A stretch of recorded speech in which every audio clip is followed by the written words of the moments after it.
بسم الله الرحمن الرحيم. الحمد لله رب العالمين والصلاة والسلام على أشرف الأنبياء والمرسلين نبينا محمد وعلى آله وصحبه أجمعين، أما بعد. قاضي أبي شجاع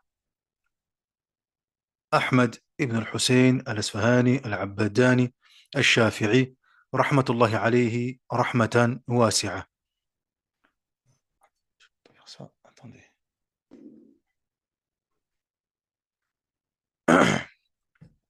Est-ce que le son est toujours clair, Yakhwan? J'ai l'impression qu'il y a un changement.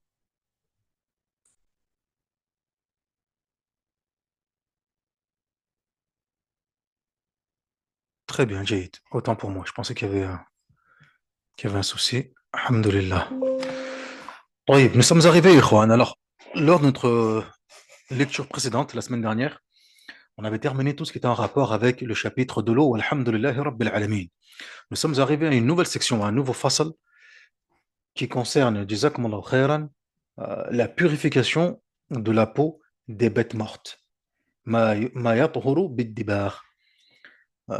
Qui c'est qui fait la lecture, Inch'Allah tabaraka wa ta'ala? طيب تفضل. لحظة. Il faut que...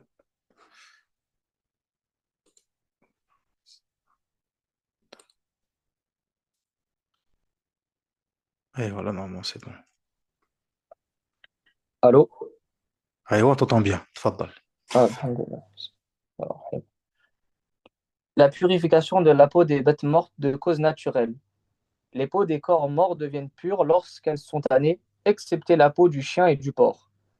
Le poil et les os des charognes sont impurs, excepté les cheveux humains. أيوة ممتاز. هذا ça c'est une règle عندنا في المذهب. comme ça. أيوة. Ça c'est une règle عندنا في المذهب. بارك الله فيكم. Qu'est-ce qu'il en est? C'est qu'عند الشافعية جزاكم الله خيرا, les peaux des bêtes mortes. Qu'est-ce qu'on appelle une bête morte? الميتة.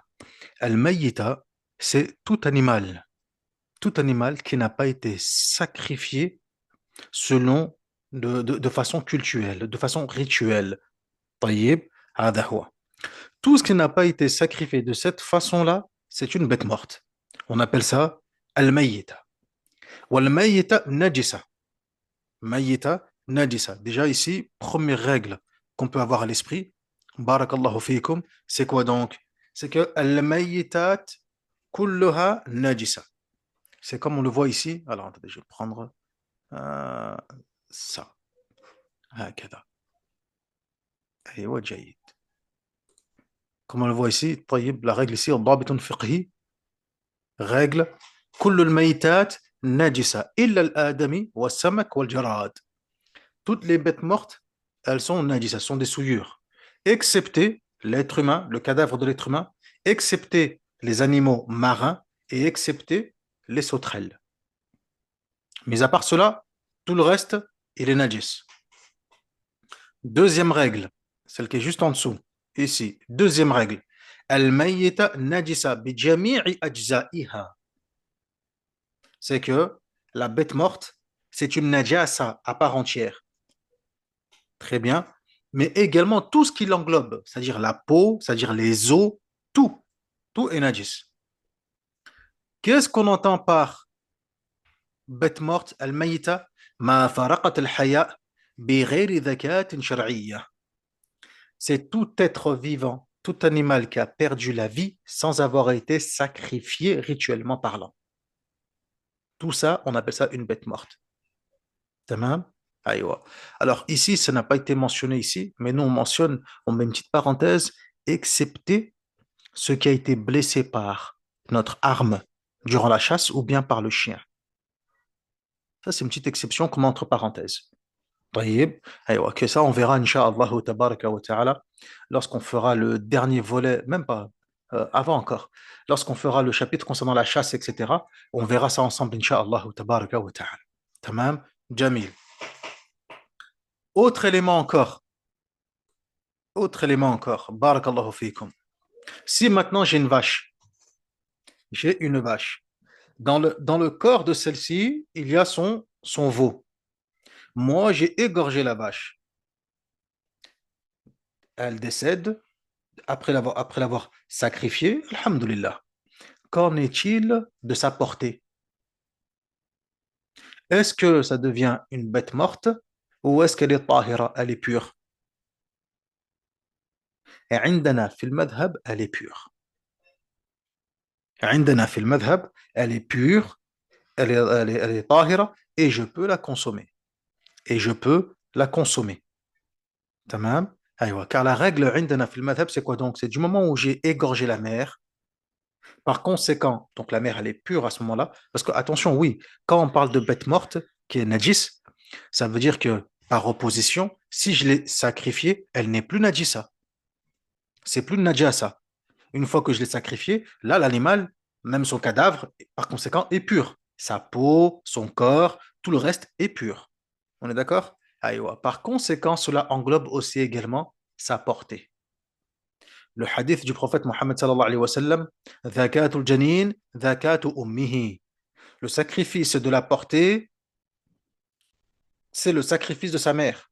C'est-à-dire que du moment où j'ai sacrifié sa mère, alors la portée, elle aussi, est automatiquement englobée dans ce sacrifice. Walhamdulillahi Rabbil Alamin. Autre règle, ya ikhwan, avec ce chapitre-là qu'a mentionné le Qadi Abu Shuja', autre règle encore qu'on comprend et qu'on déduit, Jazakumullahu khairan, quoi donc? C'est que l'animal, certes, il est najis, le cadavre d'un animal, il est impur, il est souillé, c'est une souillure, c'est une najisa. Donc, je peux ni la consommer, donc, je peux ni la vendre, etc. Par contre, il m'est possible d'utiliser sa peau. Il m'est possible d'utiliser sa peau. Tamam. De quelle façon? En procédant au tannage, par le processus du tannage.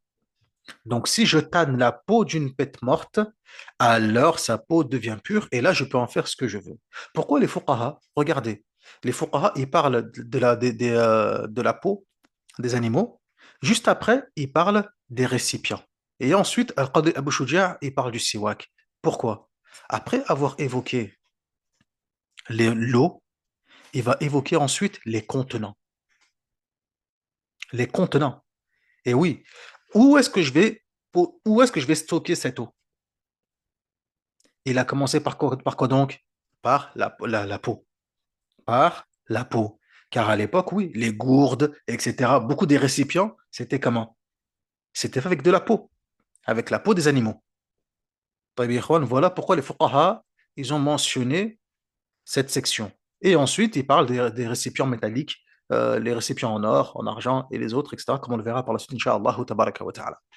Par conséquent, règle, ضابط فقهي, toutes les peaux des cadavres des animaux peuvent être purifiées par le biais du tannage, excepté la peau du chien et du porc. Excepté la peau du chien et du porc et de ce qui est issu des deux ou de l'un des deux. C'est ce qu'a dit le Qadi Abi Shuja'. Il a dit وَمَا تَوَلَّدَ مِنْهُمَا أَوْ مِنْ أَحَدِهِمَا. C'est-à-dire que si maintenant j'ai, barakallahu fikum, je sais pas moi, j'ai une chèvre ou autre, etc., un animal qui est pur, tamam, qui s'est accouplé avec un porc ou avec un chien, admettons. طيب. Ce qui est issu de cette union, tamam, est-ce qu'il est pur ou il est impur? La règle, c'est qu'il est najis. La règle, c'est quoi donc? C'est qu'il est najis. Donc, ce qui est issu du porc et du chien, ou bien de l'un des deux, c'est-à-dire que même si c'est un porc avec un animal pur, ou bien un chien avec un animal pur, barakallahu fikum, il est quoi donc? Il est najis. Et ça rentre dans une règle عندنا في الفقه. Al-Hafidh al-Suyuti, rahimahullah ta'ala, a mentionné cela dans un vers de poésie lorsqu'il dit يتبع الفرع في انتساب أباها ولأم في الرق والحرية والزكاة الأخف والدين الأعلى والذين اشتد في جزاء ودية وأخص الأصلين رجسا وذبحا ونكاحا والأكل والأضحية. En fait, ici, Al-Hafidh al-Suyuti, rahimahullah ta'ala, il a mentionné dans quelle situation le descendant suit ou bien prend le même statut que l'ascendant. C'est ce qu'on appelle tab'iyat al-far' lil asl. تبعية الفرع للأصل. À quel moment? Un exemple tout bête. Un exemple tout bête qu'on entend souvent. Oui, l'enfant, il suit son père. Ça rentre dans cette mas'ala, par exemple. Ça rentre dedans. Hein, l'enfant, il suit son père. L'enfant est affilié à son père. L'enfant prend l'origine de son père, etc. Tamam? Aïwa. Ça rentre dedans. C'est ce qu'on appelle le suivi du descendant par rapport à son ascendant. Tamam. Dans quelle situation le descendant va prendre le même statut que l'ascendant? Est-ce qu'il va prendre l'ascendant mâle, l'ascendant femelle, etc. Tamam. Aïwa. Donc, ici, avec cet exemple, on sait très bien que yatba'u al-far'u fi intisabin aba. En ce qui concerne la filiation, il va suivre son père. En ce qui concerne la filiation. Par exemple, en ce qui concerne la liberté ou bien l'esclavage, il va suivre sa mère. Même si son père, c'est un homme libre, si sa mère, c'est une esclave, lui-même, il devient esclave. Par exemple, mais dans notre situation ici, en ce qui concerne la pureté ou bien la najasa ou la souillure, eh bien, il va suivre ce qu'on appelle akhassul aslayn. Il va suivre ce qui est le plus najis des deux. Akhassu al-aslayn.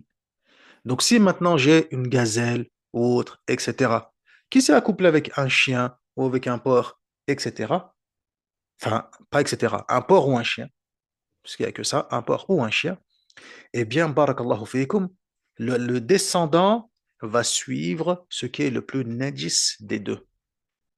Tamam? Ce qui est le plus najis des deux. Donc ici, en l'occurrence, notre exemple, ça va être le porc, et bien il va suivre le porc. Wa hakada. طيب يا إخوان بارك الله فيكم. Ça va revenir. Hein. Par exemple, quand on va arriver dans le chapitre du mariage, etc., on va voir aussi également qui l'ascendant, il suit qui dans le mariage. La mère, c'est une chrétienne, le père, c'est un musulman. Il suit qui? Vous voyez, parce que dans la filiation, il suit le père. Mais dans le din, dans la religion, il suit qui? Ah, ça, on verra, Inch'Allah, tabaraka. Dans la zakat aussi également, dans la zakat. Tamam. Dans la zakat, j'ai une situation où, barakallahu fikum, jazakumullahu khairan, j'ai des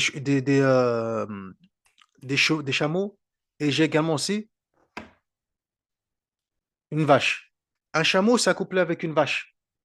Du coup, cet animal qui en découle, dans la zakat, je fais quoi? Est-ce que je suis la zakat des chameaux ou la zakat de la vache? طيب. Ça, on le verra dans Bab al-Zaka, Inch'Allah tabaraka wa ta'ala. Donc, ces vers de poésie, vous allez voir, ils vont revenir en fonction du chapitre dans lequel on se trouve, Inch'Allah tabaraka wa ta'ala. Tamam, Jamil. Autre règle aussi également, barakallahu fiikum. Autre règle. C'est quoi donc? C'est que tous les animaux sont purs. Quand ils sont vivants, bien évidemment. Hein. Mais tous les animaux sont purs de leur vivant. Tous, excepté le porc et le chien et ce qui est issu des deux ou de l'un des deux. Mais sinon, tous les animaux sont purs. طيب يا إخوان هذا هو. هذا قاعدة عندنا في المذهب كذلك أيضا.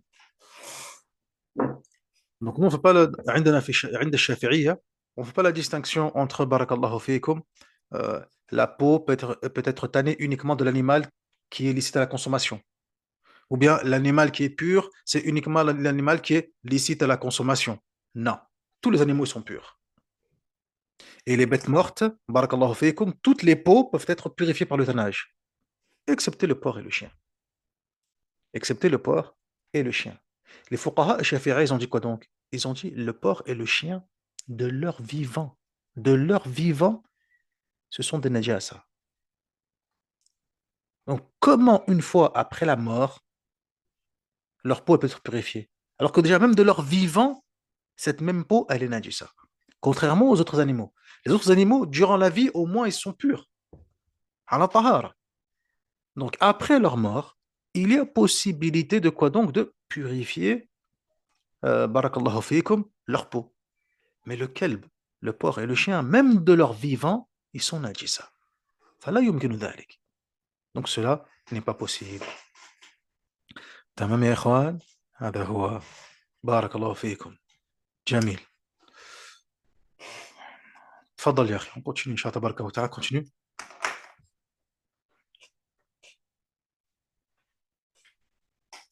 Là attention, alors il y a une différence entre le fait que l'animal soit pur et que le fait que l'animal, on puisse le consommer. تمام يا إخوان؟ أيوة, ça c'est deux choses différentes. طيب. Alors, l'animal, il est pur, naam, je peux le vendre, etc. Et là, ça, il n'y a pas de souci. Mais est-ce que je peux le consommer? Non. لماذا؟ Parce qu'on a, on a d'autres hadiths et d'autres éléments du prophète Mohammed sallallahu alayhi wa sallam qui viennent nous montrer que, donc, que certains animaux nous sont interdits. Que certains animaux, barakallahu fikum, tamam, nous sont interdits. طيب يا إخوان, وهكذا. Il y a des nusus, il y a des textes. طيب, hein, qui viennent nous montrer que certains animaux sont interdits à la consommation. Barakallahu fikum. Hein, les animaux des siba', les animaux carnivores, etc. إلى آخره, على سبيل المثال. Par exemple, l'âne, comme dans le hadith, le himar, comme dans le hadith, à ne pas confondre avec le himar al-wahshi, hein, le zèbre, lui il est licite. Mais le himar, l'âne par exemple, hein, l'âne, le mulet, etc. Ça, dans le hadith, il est clair. On ne peut pas consommer, mais il est pur l'animal. L'animal est pur en soi. C'est pour ça que, barakallahu fikum, on peut en posséder, on peut en vendre, on peut en acheter, on peut être adodan, les utiliser, etc. Comme ça a toujours existé, mais on ne peut pas les consommer. طيب يا إخوان, أيوة, ففرق بين الأمرين. طيب, donc c'est deux choses différentes. L'être humain, il est pur, c'est pas pour autant qu'on le consomme. طيب يا إخوان, وهكذا. بارك الله فيكم. جميل. Continue أخي الحبيب, تفضل. Erna, vous voulez que je lis aux yeux en arabe? Euh, comme tu veux أخي, ما في إشكال. فصل في الاستعمال الأواني ولا يجوز استعمال أواني الذهب والفضة ويجوز الاستعمال غيرهما من الأواني. L'utilisation des ustensiles. Il n'est pas permis de faire usage d'ustensiles d'or ou d'argent, mais il est permis d'employer les autres ustensiles précieux. أيوة, بارك الله فيك وجزاك الله خير. أحسنت, أحسنت, أحسنت. ممتاز. Alors attendez, je veux juste. أيوة, on est où? On est là, Al-Awani. Et je veux juste enlever ça. طيب. Là, on est arrivé à un autre chapitre, ikhwan, concernant Al-Awani, les récipients en or et en argent. Awani al-dhahab wal-fidda. طيب. قاعدة. Ici, on va prendre une règle simple. Quelle est-elle? C'est que, barakallahu fikum, il nous est permis d'utiliser jami' al-awani. Tous les récipients, barakallahu fikum, nous sont licites à l'utilisation, excepté les récipients en or et en argent. Illa awani al-dhahab wal-fidda. طيب يا إخوان, c'est les seuls. En dehors de cela, on peut utiliser n'importe quel récipient. طيب يا إخوان, حلو. À partir de là, il y a une autre règle aussi également qui s'ajoute. ما حرم استعماله حرم اقتناؤه ou bien حرم اتخاذه. Toute chose dont l'utilisation nous a été interdite, il nous a été également interdit de quoi donc? De s'en procurer. Il nous a été également été interdit de nous en procurer. Donc, s'il nous est interdit d'utiliser des récipients en or et en argent, il est interdit quoi donc également? De les acheter. D'acheter des récipients en or et en argent. طيب يا إخوان, وهكذا. ممتاز. حلو.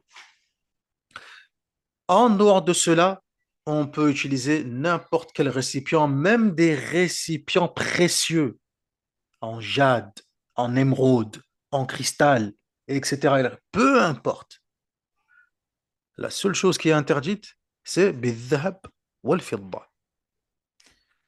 العلماء بارك الله فيكم, ils ont évoqué une mas'ala, laquelle c'est le récipient qui va être ce qu'on appelle mudabbab. Mudabbab. Le récipient al-mudabbab, c'est celui dans lequel on va mettre une dabba. On va rajouter un morceau en or ou en argent pour réparer le récipient. Le récipient a été cassé, quelque chose l'a abîmé, barakallahu fikum, la poignée s'est cassée, et bien on va rajouter un morceau pour réparer ce récipient. Qu'en est-il? قالوا الفقهاء. Ils ont dit les fuqaha, Barakallahu fikum. En ce qui concerne le fait d'incruster un morceau en or, ceci est interdit de façon absolue عندنا في المذهب. Et c'est ça le mu'tamad ya ikhwan. Ça, c'est l'avis officiel du madhab, comme l'a mentionné l'imam al-Nawawi, rahimahullah ta'ala, contrairement à l'avis de l'imam al-Rafi'i. L'imam al-Rafi'i, comme on peut le voir dans certains kutub, notamment dans le Muharrar et d'autres, il mentionne que, barakallahu fikum, qu'on peut mettre aussi également en or. Mais l'imam al-Nawawi a corrigé cela. Il a dit là, le mu'tamad fil madhab, c'est que l'or, c'est interdit de façon absolue. Mutlaqan. L'or, c'est interdit. Tamam. L'or, c'est permis. Son utilisation du point de vue médical pour l'être humain. Tamam. Du point de vue médical pour l'être humain, là, l'or, c'est permis. On peut, barakallahu fiikum. Tamam. Aïwa. Mumtaz. Comme cela est arrivé dans le hadith avec Arfaja ibn As'ad. Dans le hadith Arfaja ibn As'ad, qu'il a mis un nez en or. Un nez en or. Parce que tout ce qu'il mettait, barakallahu fikum, bien, ça pourrissait, ça tenait pas. Dès qu'il a mis un nez en or, là, ça a tenu. Alhamdulillah. Là, c'est permis. Mais sinon, en dehors de cela, récipient ou c'est interdit mutlaqan. طيب. Et de l'argent, al-fidda, كيف concernant en argent, قالوا الفقهاء, il y a 4 cas de figure. Il y a 4 cas de figure. Premier cas de figure, barakallahu fiikum. Donc, on est ici. Premier cas de figure, si c'est un gros morceau en argent que je mette sur mon récipient, mais juste pour embellir le récipient. Pas par besoin, non pas par nécessité, mais c'est pour embellir mon récipient. قالوا الفقهاء حرام. C'est interdit. Haramun. Très bien. Toujours, toujours dans le cas de attendez. Donnez-moi 2 secondes. Afwan, hein, vraiment 2 secondes. Barakallahu fikum.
Désolé, barakallahu fikum.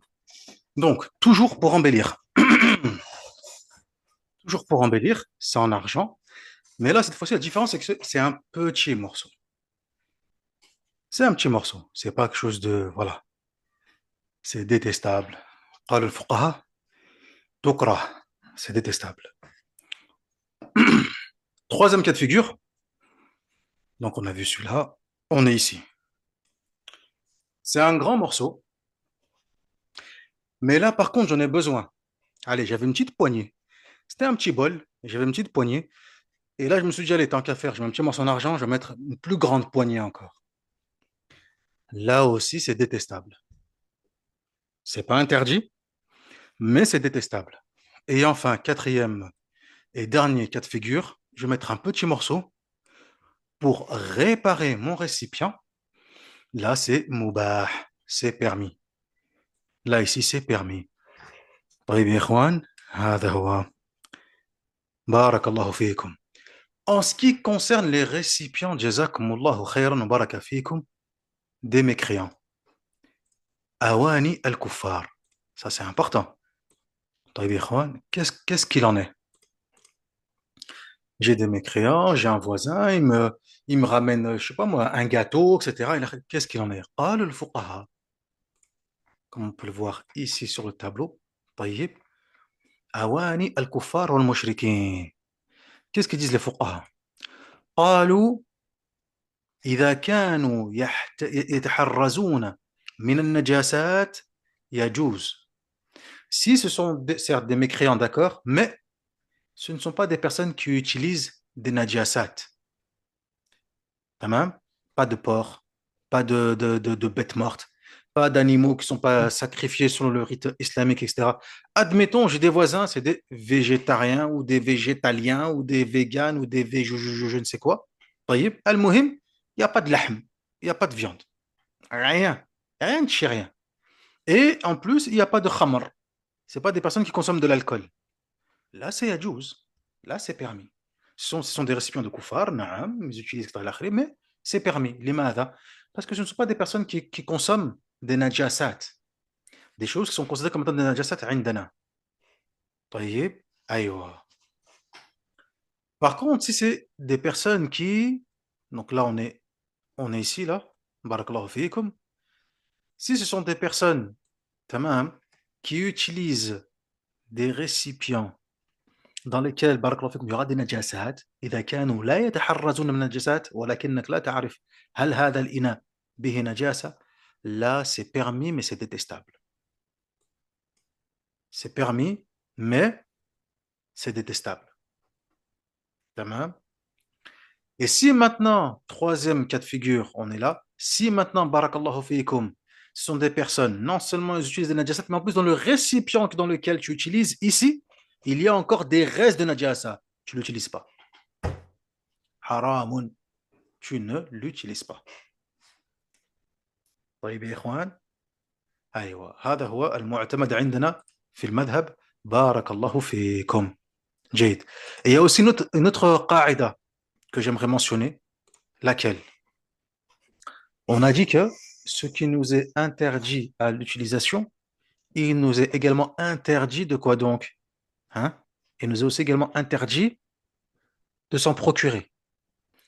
Comme on est dans le chapitre des najasat, etc., du porc, ces choses-là, etc., il y a une règle aussi que j'aimerais évoquer qui est importante. C'est quoi donc? C'est que ce qui nous est interdit à la consommation, il nous est également interdit de le donner. Tamam? Ce qui nous est interdit à la consommation, il est également interdit de le donner. Combien de fois ça arrivé, une personne va acheter une boîte de thon et il a acheté en fait du pâté de porc. Puis on lui a dit, ah, vas-y, va donner au voisin là-bas, c'est un mzungout, etc. Va manger, etc. Là, là, il y c'est pas permis. Non. Et souvent, on l'a fait ça. Souvent. طيب. Nous, on s'est trompé. On voulait acheter un truc pour nous, mais on s'est trompé. On s'aperçoit que, ah, mince, ah, là, c'est haram. Je peux pas le manger. Et on se dit quoi? Bah, tiens, je vais le donner au voisin. Je vais donner au voisin. Lui, voilà, il peut en manger. Lui, voilà, c'est du porc ou bien c'est autre chose, etc. Il peut en manger. Là, on ne peut pas. La règle nous dit quoi donc? Ce qui nous est interdit à la consommation et nous est également interdit de le donner. تمام يا إخوان؟ أيوه. ما حرم اتخاذه حرم إعطاؤه. حرم إعطاؤه. طيب. ممتاز. حلو. Et de toute façon, vous allez le voir également dans Usul al-Fiqh avec le Cheikh Al-Maqdad al-Souri, hafidhahullah. Lorsque vous arrivez au chapitre aussi également, le fait que les mécréants sont aussi également concernés par le discours de la charia. Hein, والكفار مخاطبون بفروع الشريعة وبما لا تصح إلا بها وهو الإسلام, etc. Comme dit l'allama al-Juwayni dans Al-Waraqat. Ça, vous allez le voir de toute façon à la kulli hal. Il va le développer et le détailler. Inch'Allah tabaraka wa ta'ala. Tamam. Jamil. Et avec ça, donc, on a terminé tout ce qu'on pouvait dire sur la question des récipients. Alhamdulillahi Rabbil Alamin. طيب. Continue avec la suite, Inch'Allah tabaraka wa ta'ala. فصل في السواك. والسواك مستحب في كل حال إلا بعد الزوال للصائم، وهو في 3 مواضع أشد استحبابا: عند تغير الفم من أزم وغيره، وعند القيام من النوم، وعند القيام إلى الصلاة. L'utilisation du siwak, l'usage du siwak est méritoire en toutes circonstances, excepté pour celui qui jeûne l'après-midi. Dans trois circonstances, il est particulièrement méritoire d'en faire usage. Lorsque la laine est altérée, lorsqu'on se réveille et lorsqu'on se prépare à la prière. ممتاز أحسنت أحسنت ممتاز السواك alors regardez l'auteur رحمه الله تعالى l'auteur ici ce qu'il fait c'est une petite indication رحمة الله عليه رحمة واسعة et il a mentionné السواك juste avant de rentrer dans les ablutions juste avant de rentrer dans ce qui était obligatoire dans les ablutions قبل فروض قبل الشروع في ذكر الفروض فروض الوضوء طيب هذه إشارة ça c'est une indication il veut nous montrer aussi également que ici من السنن parmi les sunnas des ablutions quoi donc استعمال السواك استعمال السواك le fait d'utiliser le siwak et il nous dit l'auteur rahimahullah ta'ala ici il nous donne le hukm de l'utilisation du siwak le hukm shari tamam il nous dit aussi dans quelles circonstances on peut utiliser le siwak il nous dit le siwak il est mustahab fi kulli hal وهذا هو الأصل et c'est ça la règle de base la règle de base c'est qu'il est mustahab d'utiliser le siwak après des situations où, voilà où cela peut être la recommandation peut être encore plus forte comme il a mentionné et il y a des situations où il est préférable de ne pas utiliser voire même interdit d'utiliser barakallahu fikum مثلا lorsque tu écoutes la khutbah de l'imam de l'imam le jour du vendredi طيب mais sinon de façon générale il est recommandé d'utiliser le siwak. Le hadith du prophète Mohammed sallallahu alayhi wa sallam sur la question est clair. Barakallahu fiikum.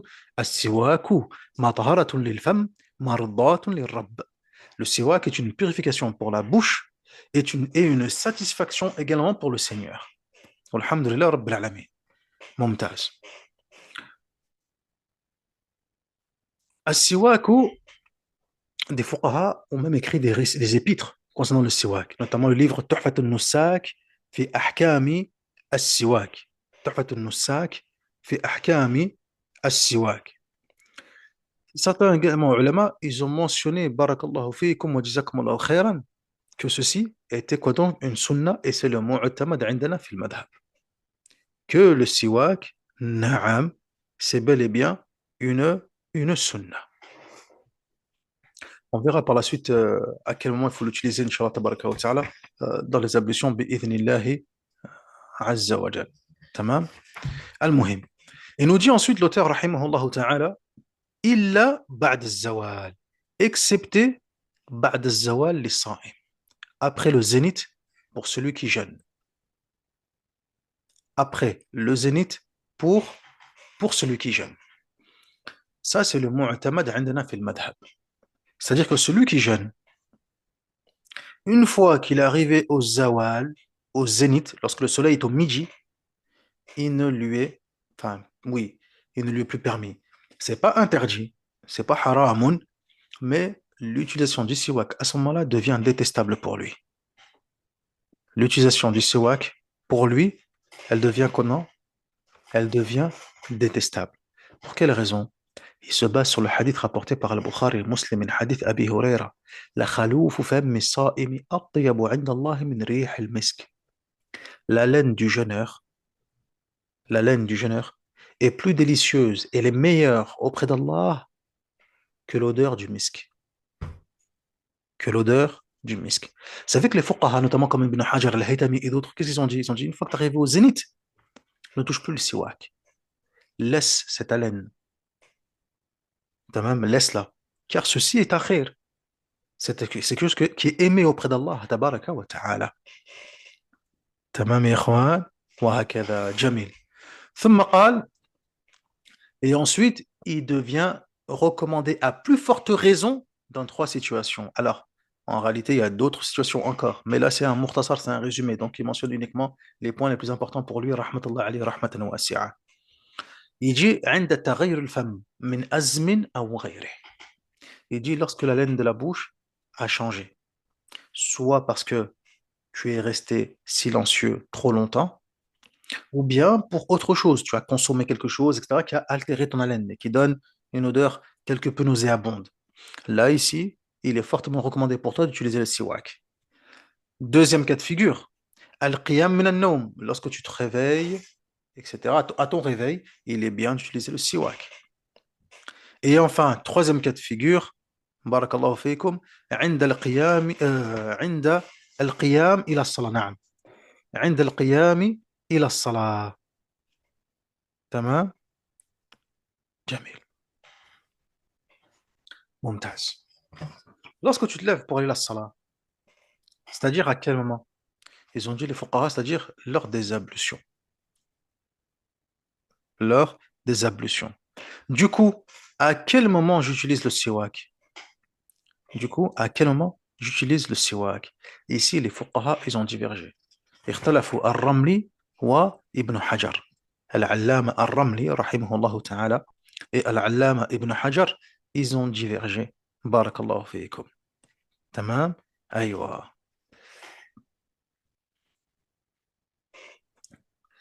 Certains, ils ont dit بارك الله فيكم قبل الوضوء, juste avant les ablutions. قبله, قبل الوضوء. Et ça, c'est l'avis de l'allama al-Ramli. Ça, c'est l'avis de l'allama al-Ramli. L'imam al-Mawardi, il a même dit قبل البسملة. Même avant même de dire Bismillah, avant même de tasmiya.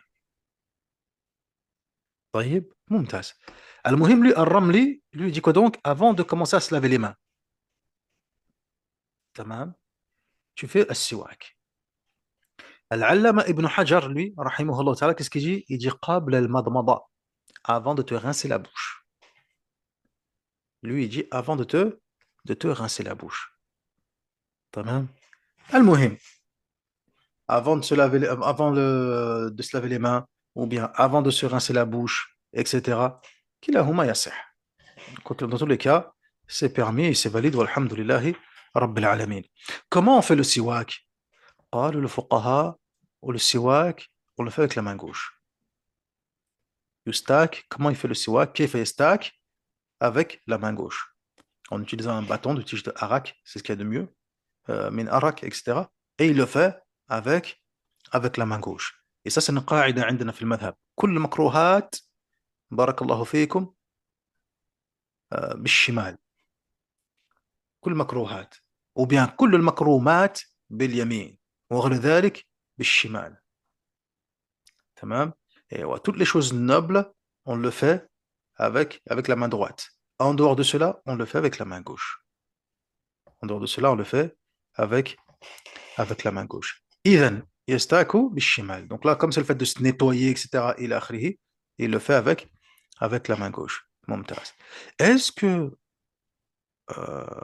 dans cela rentre ce qu'on appelle fourchatul asnan, la brosse à dents, etc. قالوا الفقهاء نعم, cela rentre dedans. Les fuqaha, ils sont même allés encore plus loin. Ils ont même parlé du doigt, même le doigt al-usbu'ahu al-khashin, son doigt qui est rugueux. Ils ont dit, est-ce qu'il peut utiliser son doigt qui est rugueux pour faire le brossage des dents? Ils ont dit, le fuqaha, s'il utilise son propre doigt, c'est pas permis. Par contre, s'il utilise le doigt de son voisin, c'est permis. Il a accompli la sunna. À condition quoi donc? Que ce soit quelque chose de rugueux. C'est-à-dire qu'un nettoie, vraiment, ça va nettoyer, ça va enlever, barakallahu fikum, les saletés qu'il y a sur ses dents, etc. Tamam? Aïwa, barakallahu fikum. Jamil, mumtaz. تفضل يا أخي, continue إن شاء الله تبارك وتعالى. فصل في فرائض الوضوء وسننه. وفروض الوضوء 6 أشياء: النية عند غسل الوجه، وغسل الوجه، وغسل اليدين مع المرفقين، ومسح بعد الرأس، وغسل الرجلين إلى الكعبين، والترتيب على ما ذكرناه. Les actes obligatoires dans la petite ablution. Les actes obligatoires dans la prière, ablution, al-wudu, sont au nombre de 6.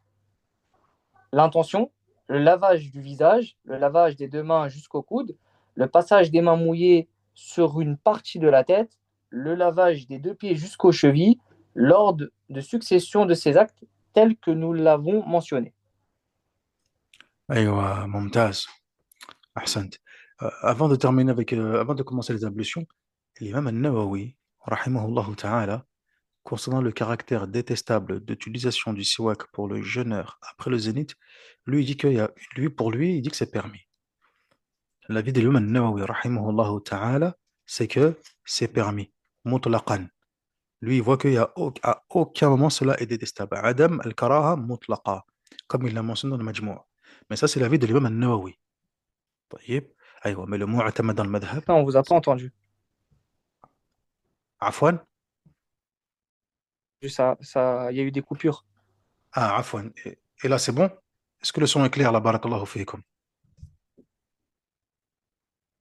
Est-ce que vous m'entendez, Allô? barakallahu fiikum? Est-ce que le son est clair?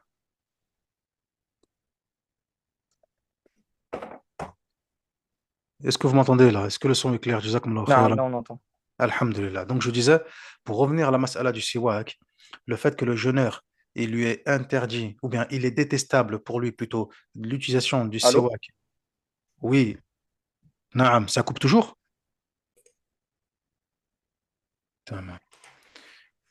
Euh, on va reprendre où ce qu'on était. C'est bon. Donc, je disais, barakallahu fiikum, l'imam al-Nawawi, rahmatullahi alayhi, rahmatan wasi'a, concernant la mas'ala de l'utilisation du siwak pour le jeûneur. On avait dit qu'après le zénith, après le zawal, cela est détestable pour lui. Lui, l'imam al-Nawawi, il est plutôt d'avis qu'il n'y a aucun mal à cela. Lui, pour lui, il n'y a, ce n'est pas du tout détestable pour le jeûneur d'utiliser le siwak, et ce de façon absolue. À n'importe quel moment, il peut utiliser son siwak. طيب. Ça, c'est l'avis de l'imam al-Nawawi, comme il l'a mentionné dans Al-Majmou'. Mais sinon, le mu'tamad dans le madhab, comme je vous ai dit tout à l'heure, c'est quoi donc? C'est que cela est détestable. Ensuite, Al-Qadi Abu Shuja', rahmatullah alayhi, rahmatan wasi'a, il a évoqué quoi donc? La section concernant Furud al-Wudu. Furud al-Wudu, c'est tatoun. Donc il y a 6 piliers dans les ablutions. عندنا في المذهب عند الشافعية, on ne fait pas la distinction entre ce qu'on appelle al-furud et ce qu'on appelle al-arkan, les actes obligatoires et les piliers. عند الشافعية, c'est exactement et strictement la même chose. Tamam? C'est exactement et strictement la même chose. Chez les Hanabila, mathalan, vous allez pouvoir trouver dans leurs livres les actes, les piliers, ensuite les actes obligatoires, ensuite les actes surrogatoires, etc. عندنا, là. Pour nous, les piliers sont exactement les actes obligatoires. Les actes obligatoires sont exactement les piliers. Il n'y a pas de distinction entre les deux. طيب يا إخوان, ممتاز. Et ils sont au nombre de combien? Ils sont au nombre de 6. Pas 5, barakallahu fiikum, pas 4, mais bel et bien 6. طيب. أيوة, 6. Si on te demande c'est quoi les piliers des ablutions, sont au nombre de combien? Ils sont au nombre de 6. Lesquels? Barakallahu fiikum. Lesquels? Tu réponds An-Niyya. Ils sont là. أيوة, هكذا. Barakallahu. An-Niyya. طيب, l'intention. Laver les mains jusqu'au coude. Essuyer une partie de la tête. Barakallahu fiikum. Laver les pieds jusqu'aux chevilles. Et l'ordre. Ça, c'est ce qui est obligatoire عندنا في المذهب. Barakallahu fiikum. Si j'ai fait cela, barakallahu fiikum, mes ablutions sont valides. Tamam. Première chose, an-niyya, mon intention. À quel moment cette intention doit être présente? قال العمريطي رحمه الله فرض الوضوء نيات مع غسله لوجهه وغسل وجهه كله. فرض الوضوء نية. Les piliers, premier, intention.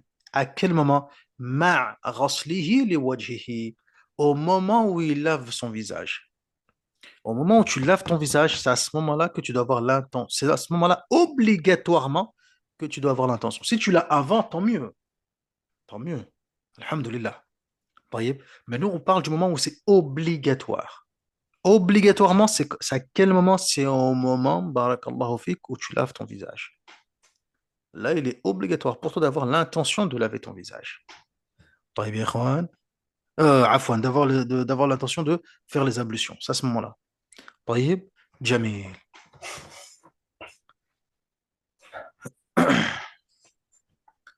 Deuxième chose, barakallahu fikum, lorsqu'on parle de laver le visage عندنا في المذهب, ça concerne uniquement la face. Ça concerne uniquement la face. Et non pas al-madmada, ou al-istinshaq, ou al-istinshaq, ou al-istinthar.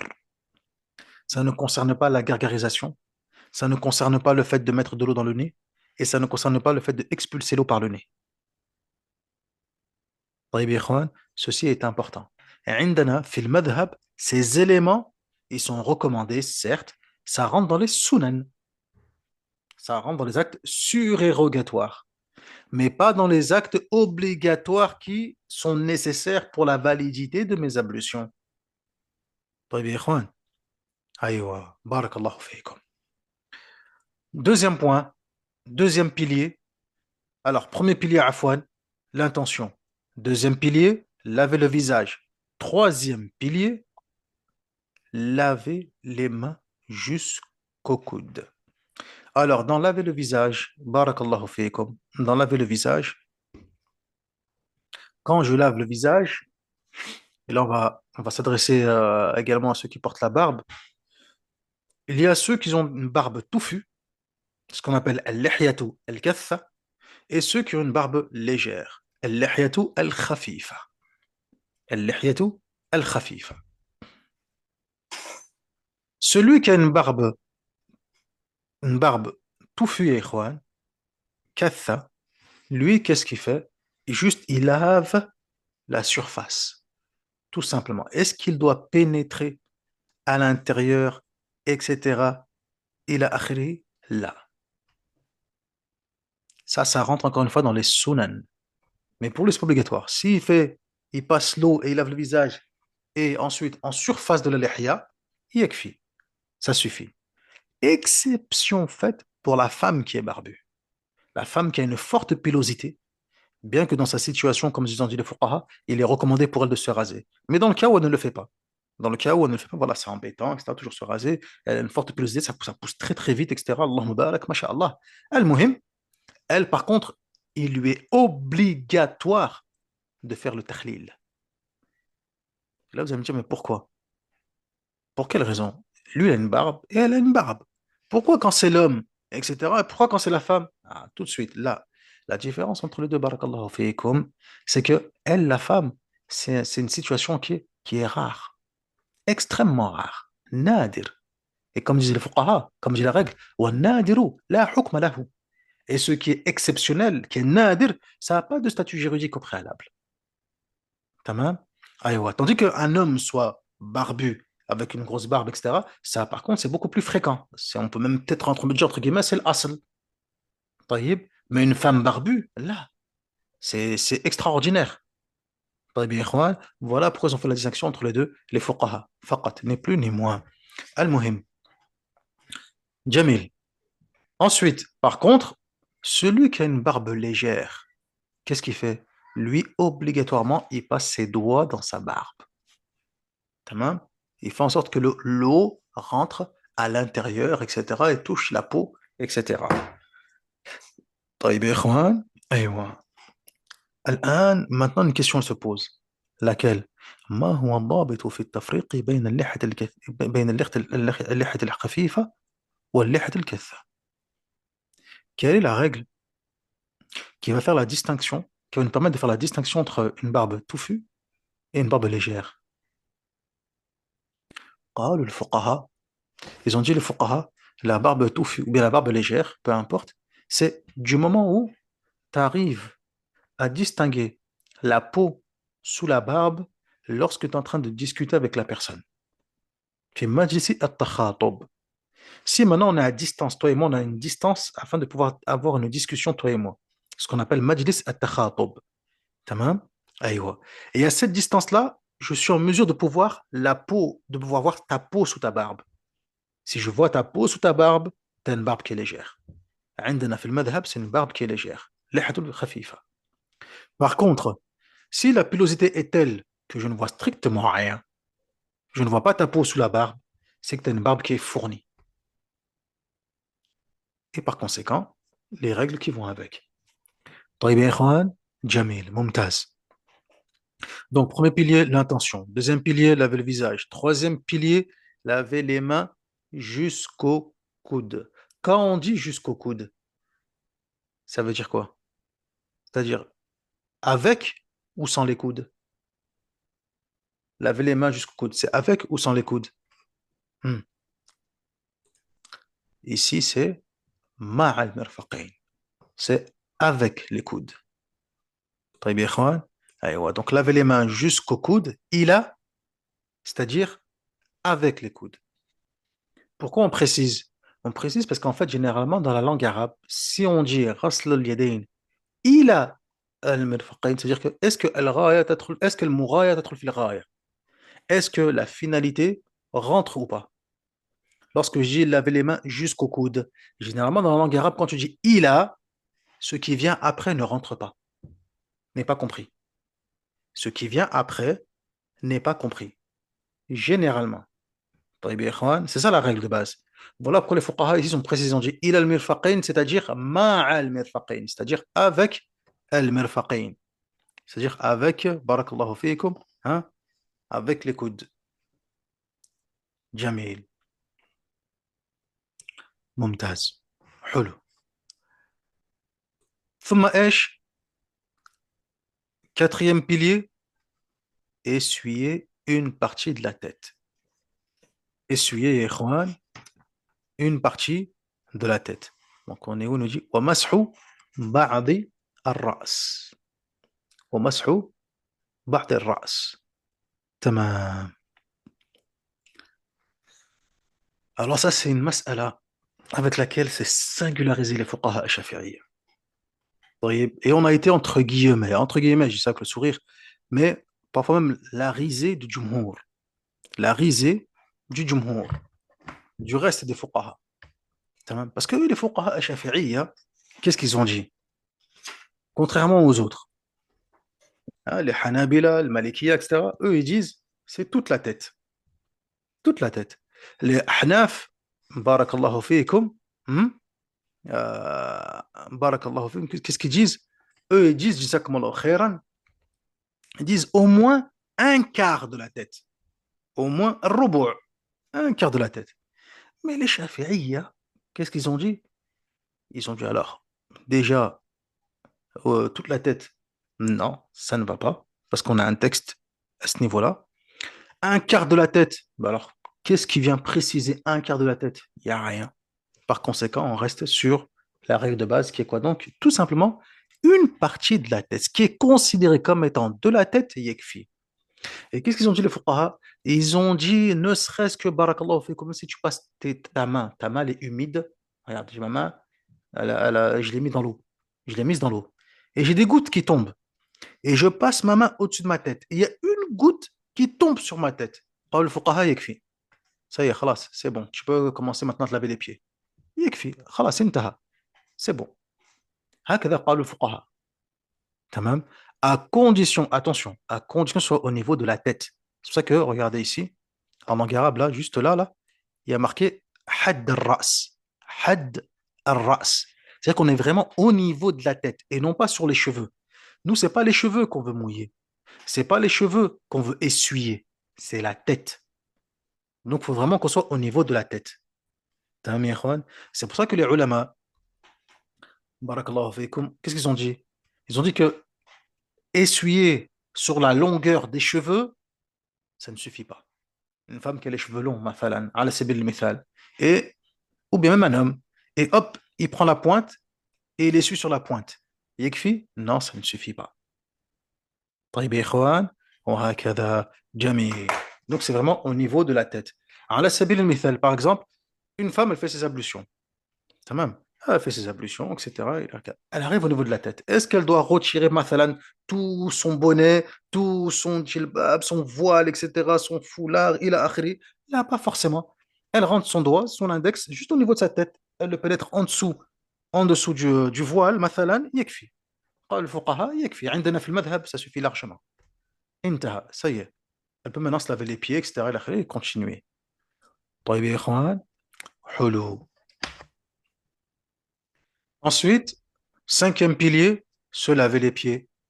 غسل الرجلين, se laver les pieds jusqu'aux chevilles. Il a al-ka'bayn, hein, les chevilles, on sait ce que c'est al-ka'bayn, hein, les deux œufs là proéminents, aussi bien à droite comme à gauche, on lave jusqu'ici. طيب يا إخوان, ممتاز.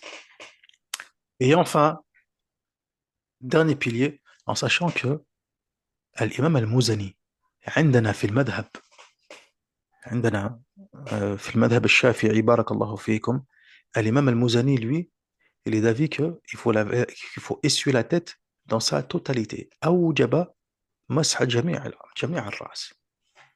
Mais ça, c'est l'avis de l'imam al-Mouzani, l'élève de l'imam al-Shafi'i. Ça, des fois, je vous rajoute comme ça pour min bab al-fa'ida. Juste des petites fa'idas, etc. Mais pour vous montrer aussi également que contrairement à ce qu'on dit et ce qu'on entend, lorsqu'on dit oui, mais c'est pas bien d'étudier qu'un madhab parce qu'en fait, les gens ils suivent aveuglément le madhab. Non, c'est faux. Ceux qui, alhamdoulilah, ils ont les compétences, bah, à plusieurs reprises, ils sont sortis des avis du madhab pour avoir leurs propres avis. On a cité plusieurs fois l'imam al-Nawawi, l'eau chaude, etc. Ça ne pas chauffer par le soleil, le siwak, etc. Ici, l'imam al-Mouzani, barakallahu fikum. Et vous allez voir que dans plein de masaïl, on aura plusieurs avis comme ça de l'imam al-Nawawi, de l'imam al-Mouzani, etc. Et ils ont des avis qui sont différents du mu'tamad, du madhab. Parce que le but, barakallahu fikum, c'est pas de suivre aveuglément et forcément ce qui est mentionné dans le madhab al-Shafi'i de A jusqu'à Z. Nous, ce qu'on est là, ce qu'on prend ici, barakallahu fikum, c'est comme support d'étude pour pouvoir avancer. طيب, et adorer Allah avec clairvoyance. Mais une fois qu'on aura les outils et qui nous permettront par la suite, Inch'Allah, tabaraka wa ta'ala, de pouvoir ensuite regarder en profondeur certains sujets, bah là, peut-être qu'on pourra émettre, nous aussi, pas forcément nos propres avis, mais dire que, bah, tiens, ce qu'il dit ici l'imam al-Mouzani, c'est pertinent. Ah, bah, tiens, ici, ce que dit l'imam al-Nawawi, ça me convainc un peu plus. وهكذا. Tout comme eux ils l'ont fait, tout comme l'imam Shafi'i l'a fait lui-même avec l'imam Malik, tout comme l'imam Ahmed l'a fait avec l'imam Shafi'i, وهلم جرا. Et ainsi de suite. طيب يا إخوان, حلو. Sixième et dernier pilier, يا إخوان, الترتيب, l'ordre.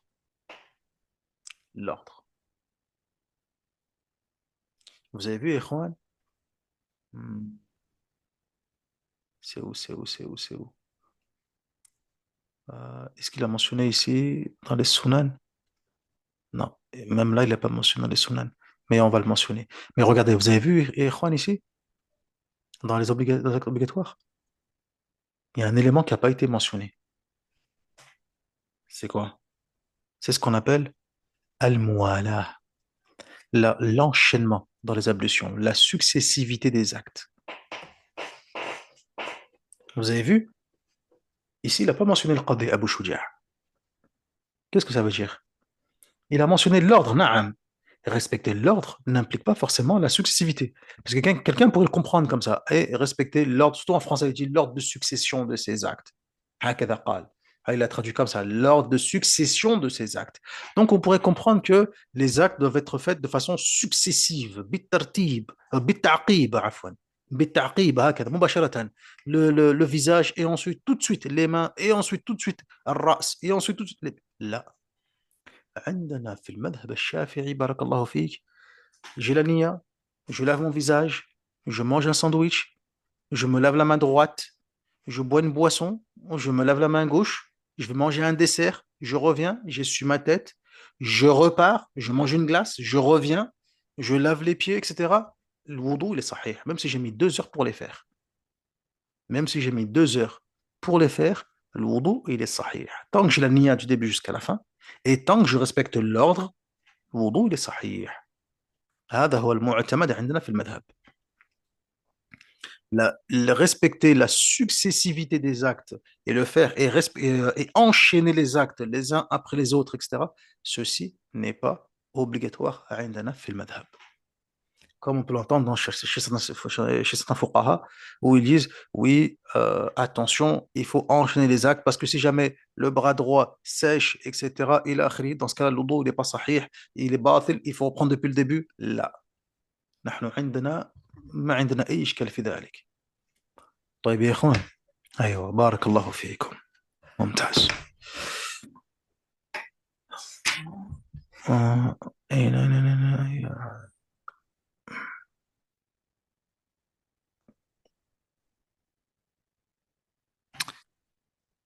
Est-ce qu'il y a autre chose qu'on pourrait rajouter? لا هكذا جيد ممتاز. on continue شاطر بركة تفضل يا أخي. وسننه 10 أشياء: التسمية، وغسل كفين قبل إدخالهما الإناء، والمضمضة والاستنشاق، ومسح جميع الرأس، ومسح الأذنين ظاهرهما وباطنهما بماء جديد، وتخليل اللحية الكث، وتخليل الأصابع اليدين والرجلين، وتقديم اليمنى على يسرى، والطهارة ثلاثة ثلاثا، والمولى. Les actes recommandés dans la petite ablution. Les actes recommandés dans la petite ablution, wudu, sont au nombre de 10. La formulation de la basmala, le lavage des mains avant de les plonger dans l'eau du récipient destiné aux ablutions, le rinçage de la bouche et de l'aspiration de l'eau dans le nez, le passage des mains mouillées sur toute la tête, le passage des mains mouillées sur l'intérieur et l'extérieur des deux oreilles à l'aide d'une nouvelle prise d'eau, faire pénétrer l'eau de l'ablution par le moyen des doigts écartés en peigne à travers les poils de la barbe si celle-ci est épaisse, curer les parties comprises entre les doigts orteils des deux pieds et les doigts des deux mains, commencer par les parties droites du corps avant les parties gauches, la répétition de chaque lavage par 3 fois, l'enchaînement des actes de la petite ablution. Très bien, أحسنت بارك الله فيك. Là ici le musannif, l'auteur rahimahullah ta'ala, il a mentionné quoi donc? Les sunan. Vous avez vu? Tout ce qu'on n'a pas mentionné dans les obligations, dans les actes obligatoires, ils sont dans les sunan. Donc c'est recommandé de le faire. Il n'y a pas de ishkal là-dessus, il n'y a pas de problème. Mais cela n'est pas obligatoire. Première chose, at-tasmiya. Première chose quoi donc? Hein? At-tasmiya. Il nous dit l'auteur, rahimahullah ta'ala, il y a 10 sunan. Première chose, at-tasmiya. En sachant que, في الحقيقة, encore une fois, بعض العلماء أوصلها إلى 50. Certains ulama ont dit qu'ils sont montés jusqu'à 50 sunan des ablutions. Mais ici, encore une fois, on est dans un mukhtasar. Ici, c'est un résumé. On n'est pas dans les ouvrages, dans les longs ouvrages, al-mutawwalat. Mais voilà, à titre indicatif, certains ulama ont mentionné quoi donc? Jusqu'à 50 sunan. Première chose, ikhwan, رفع الله قدركم ووفقكم لكل خير التسمية. La basmala. Bismillahir Rahmanir Rahim. Soit Bismillah, طيب, ou Bismillahir Rahmanir Rahim, ما في إشكال. Il peut le faire aussi bien avant, et c'est ce qui est recommandé. S'il a oublié de le dire au début, il peut le dire aussi pendant. Ça, c'est ce qu'il mentionne Ibn Qasim al-Ghazi, rahimahullah. Ibn Qasim al-Ghazi, al-Allama, Shams al-Din, quand il a fait l'explication du Matn Qadi Abi Shuja' dans Fath al-Qarib, qu'est-ce qu'il dit? Il dit فَإِن تَرَكَ التَّسْمِيَةَ أَوَّلَهُ أَتَى بِهَا فِي أَثْنَائِهِ. S'il a oublié de le dire au début, s'il a délaissé de le dire au début, il peut le dire pendant. Par contre, une fois que c'est terminé, c'est terminé. فَإِن فَرَغَ مِنَ الْوُضُوءِ لَمْ يَأْتِ بِهَا. التسمية. Deuxième chose, deuxième sunna, غسل الكفين قبل إدخالهما الإناء. Se laver les mains, barakallahu fiikum, avant de les rentrer dans le récipient. Avant de les rentrer dans le récipient. Ah. Ça, c'est par rapport au hadith, si vous vous souvenez, le hadith du prophète Mohammed sallallahu alayhi wa sallam, qui dit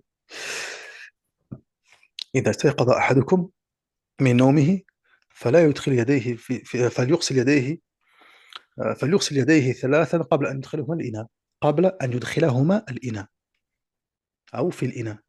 Hadith Abi Huraira, في الصحيح. Il dit le prophète Mohammed sallallahu alayhi wa sallam, lorsque d'entre vous se réveille, qu'il se réveille, qu'il lave ses mains 3 fois avant de les pénétrer dans le récipient. Avant de les pénétrer dans le récipient. طيب. À partir de là, les ulama, qu'est-ce qu'ils ont dit? Ils ont dit la règle de base, al-asl, c'est quoi donc? C'est qu'il est recommandé de se laver les mains avant de les mettre, de les tremper ou de les pénétrer dans le récipient. Mustahab. Parce que dans le hadith que j'ai dit à la suite, فَإِنَّهُ لَا يَدْرِي أَيْنَ بَاتَتْ يَدُهُ. Car il ne sait pas ce qu'elles ont pu faire ses mains durant la nuit.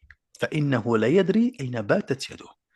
Donc de là, les fuqaha, qu'est-ce qu'ils ont dit? Il est recommandé, mustahabun, de quoi donc?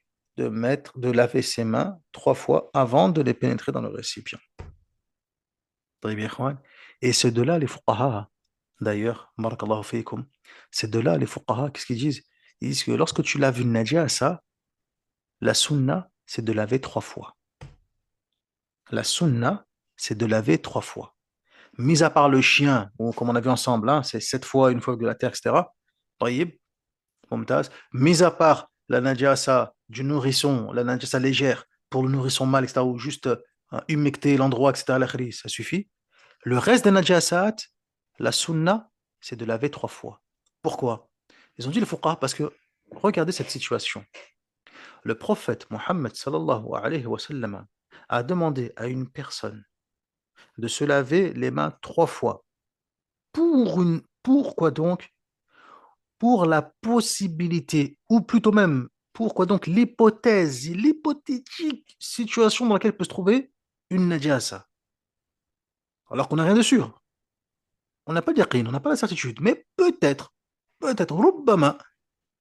Alors que dire si cette najasa est véritablement présente? Donc, pour une najasa hypothétique, on s'est lavé 3 fois. Que dire alors si c'est une najasa qui est véritablement présente et réelle? Donc de là, les fuqaha, qu'est-ce qu'ils ont dit? Ils disent que c'est mustahabun, c'est recommandé, lorsque tu laves une najasa, de la laver 3 fois. C'est mustahab. طيب يا إخوان جميل. Mais se laver les mains, barakallahu fikum, avant de rentrer dans le récipient, avant de les pénétrer dans le récipient, ici, il y a 3 cas de figure. Ici, il y a 3 cas de figure. Premier cas de figure, je ne sais pas. Je ne sais pas si mes mains, elles ont de la najasa ou autre, etc. La adri, j'en ai strictement aucune idée. قالوا الفقهاء, c'est recommandé que tu te laves les mains. Mustahab, lave-toi les mains, c'est mieux. Deuxième cas de figure, je sais pertinemment que mes mains ont touché de la najasa. Je sais pertinemment que pendant que je suis en train de dormir, etc., je sais, il y a un moment où j'ai ouvert un peu les yeux, je me suis un petit peu réveillé, etc., je sais que mes mains ont fait un petit peu n'importe quoi, etc. Là, barakallahu fiik, comme tu as la certitude, le yaqin, il t'est obligatoire de laver les mains. Il t'est obligatoire de te laver les mains. Troisième cas de figure, je suis sûr et certain. Mes mains n'ont touché aucune najasa. Bil yaqin. J'en suis sûr et certain. Dans ce cas-là, ici, barakallahu fik, il t'est permis de rentrer tes mains dans le récipient. Il n'y a pas de problème à ce niveau-là. Il t'est permis d'entrer tes mains directement dans le récipient. وعندنا في المذهب عند الشافعية, ce hadith, il englobe aussi bien le sommeil de la nuit comme également le sommeil de la journée. Tamam. Contrairement à d'autres ulama, d'autres fuqaha qui disent que cela concerne uniquement la nuit. Parce qu'il y a un hadith qui dit quoi donc? من نومه من الليل. إذا استيقظ أحدكم من نومه من الليل. Si l'un d'entre vous se réveille de son sommeil la nuit. عند أبي داود, si je dis pas de bêtises, si ma mémoire est bonne, si elle ne me fait pas défaut, wallahu musta'an. Al-Muhim. En tout cas, fils Sunan, on trouve la précision de la nuit. Et c'est un avis de l'imam Ahmed, rahmatullah alayhi, etc. Mais ماذا قالوا الشافعية? Qui sont dit les Shafi'is? Ils ont dit oui, bah oui. On a mentionné la nuit parce que les gens, c'est à quel moment où ils dorment? Bah, c'est la nuit. هذا هو الغالب. C'est la majorité des cas, c'est la nuit. Là, ici, la nuit a été précisée, non pas parce que, barakallahu fikum, c'est un élément qui est restrictif et du coup qui vient réduire le hukm uniquement à cette situation-là. Non, c'est parce que c'est la majorité des cas. Dans la majorité des cas, quand on dort la nuit. Mais si on dort la journée, si on s'endormit le matin, si on s'endormit l'après-midi, si on s'endormit à midi, le hukm, c'est exactement le même. هكذا قالوا الفقهاء الشافعية. بارك الله فيكم والله تعالى أعلم. Ensuite, il dit quoi donc? Al-madmada wa l'istinshaq. Donc, le rinçage de la bouche et l'aspiration de l'eau dans le nez et son expulsion.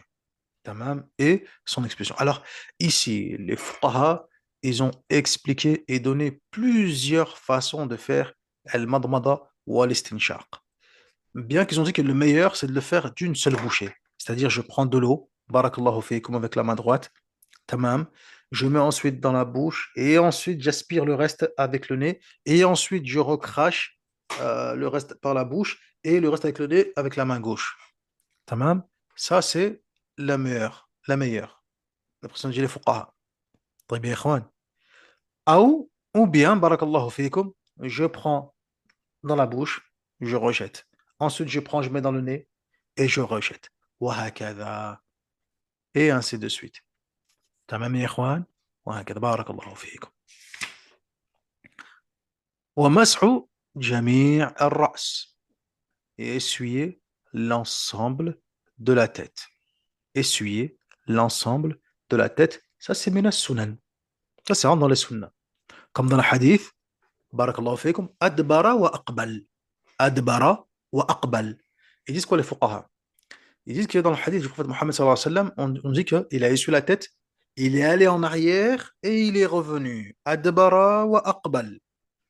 Ils disent les fuqaha, tu prends tes deux pouces, tamam, et tu les mets au niveau de la tempe, les deux. Ensuite, tes deux index, ils se touchent. Les deux index, ils se touchent au niveau du front. Tamam. T'essuies, tu descends. Hakada, t'essuies, tu descends. Hakada, tu descends et tu remontes. Tout simplement. Tu reviens par où tu as commencé. Et tes pouces, ils font juste une rotation au niveau des tempes. Ils ne bougent pas. Ils font juste une rotation au niveau des tempes. Tamam. Hop, tu descends et tu remontes. وانتهى. طيب يا إخوان. جميل. حلو. ممتاز. ثم إيش؟ ومسح. Ah. Et aussi les fuqaha, ils ont mentionné cela parmi les sunan pour sortir aussi également de la divergence. Étant donné que certains fuqaha, ils ont dit que cela était obligatoire. فخروجا من الخلاف, pour sortir de la divergence, قالوا هذه من السنن وهذا مستحب خروجا من الخلاف. Ceci est recommandé. Ainsi, on sort de la divergence. Donc le mieux, c'est que tu le fasses. طيب يا إخوان. ممتاز. ثم إيش؟ ومسح الأذنين ظاهرهما وباطنهما بماء جديد. Ensuite, quoi donc? Essuyer, se laver les oreilles avec une nouvelle eau. C'est-à-dire que contrairement aux Hanabila, mathalan, qui eux, ils essuient la tête et ensuite ils descendent et ils lavent les oreilles. Aïdana va dire, stop, t'as fini la tête? Naam. Ah, khlas, maintenant, prends une nouvelle eau, barakallahu fik, et tu essuies les oreilles. Tamam? À l'intérieur et à l'extérieur. طيب. Ensuite, barakallahu fikum, faire pénétrer l'eau de l'ablution par le moyen des doigts écartés en peigne à travers les poils de la barbe, si elle est épaisse. طيب. Tamam. Curer les parties comprises entre les doigts des deux pieds et les doigts des deux mains. تخليل أصابع اليدين والرجلين. Commencer par les parties droites du corps avant les parties gauches. La répétition de chaque lavage 3 fois. Alors, la répétition de chaque lavage 3 fois. عندنا في المذهب, c'est pas uniquement la purification qui se fait 3 fois, c'est tout. La sunna, c'est tout. المعتمد عفوا المعتمد المذهب, c'est tout. ثلاثا ثلاثا. ثلاثا ثلاثا كل شيء. حتى الدعاء. même essuyer la tête, etc. حتى الدعاء. عند الشافعية هذا هو المعتمد. كل شيء ثلاثا ثلاثا. جميل. Ah, je ne l'avais pas vu tout à l'heure, mais il est là. Al-Muwala. Vous avez vu la successivité, l'enchaînement des actes. Al-Muwala. C'est dans les sunan. Tout à l'heure, je ne l'avais pas vu, mais en fait, il est là. C'est dans les sunan. Et non pas dans les actes obligatoires. شفتم يا إخوان؟ هذا هو. بارك الله فيكم. جميل. ممتاز. آه... تمام. Continue. تفضل يا أخي.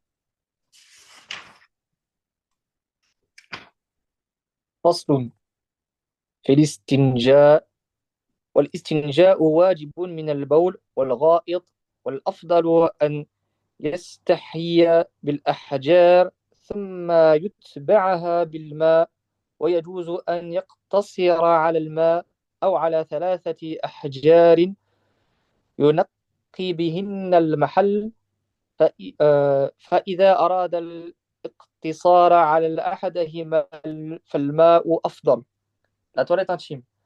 Il faut obligatoirement se débarrasser des matières fécales et urinaires après qu'on ait satisfait ses besoins naturels. Il est préférable de se nettoyer avec des objets solides et puis de se laver avec de l'eau. Cependant, il est permis de n'employer que de l'eau ou de n'employer que 3 objets solides, pourvu que la partie souillée soit complètement nettoyée. Si le fidèle veut se borner à l'une de ces 2 choses, l'emploi de l'eau est plus indiqué. أيوة جميل. هنا المصنف رحمه الله تعالى دخل في مسألة جديدة وفصل جديد. Il est dans un nouveau thème, dans un nouveau sujet qui concerne quoi donc? Bayan al-istinja, la toilette intime. Et ensuite il poursuit avec quoi donc? Adab qada al-haja. Il poursuivra ensuite avec quoi donc certaines règles de bienséance à observer lorsque on accomplit ses besoins. Jamil. هذا الباب هذا الفصل, ces chapitres-là, on va les laisser pour demain, Inch'Allah, tabaraka wa ta'ala, car on a déjà vu pas mal de points. Aujourd'hui, walhamdulillah rabbil alamin. On va laisser ça pour demain, bi'idhnillahi azza wa jal. Mais j'ai voulu qu'on entame, jazakumullah khairan, le fasl, parce que comme disent les fuqaha, il est toujours préférable de s'arrêter en ayant débuté un fasl et ne pas s'arrêter à la porte de celui-ci. Ils disent les fuqaha, min al-adab, ça rentre dans la bienséance, dans la lecture. Quand tu fais une assise quelconque, quand tu lis un livre quelconque, etc. D'entamer le chapitre suivant. Comme ça ici, barakallahu fik, tush'ir. Tu montres que tu as la niya de vouloir poursuivre et de continuer, barakallahu fik, ton ouvrage, incha'Allah, tabaraka wa ta'ala. فنكتفي بهذا المقدار. On va s'arrêter là, incha'Allah, tabaraka wa ta'ala. والحمد لله رب العالمين. وصل اللهم على نبينا محمد وعلى آله وصحبه أجمعين. سبحانك اللهم بحمدك أشهد أن لا إله إلا أنت أستغفرك ونتوب إليك. ونسأل الله الكريم رب العرش العظيم أن يرزقنا وإياكم العلم النافع والعمل الصالح والدعوة إليه والصبر على الأذى فيه والحمد لله رب العالمين.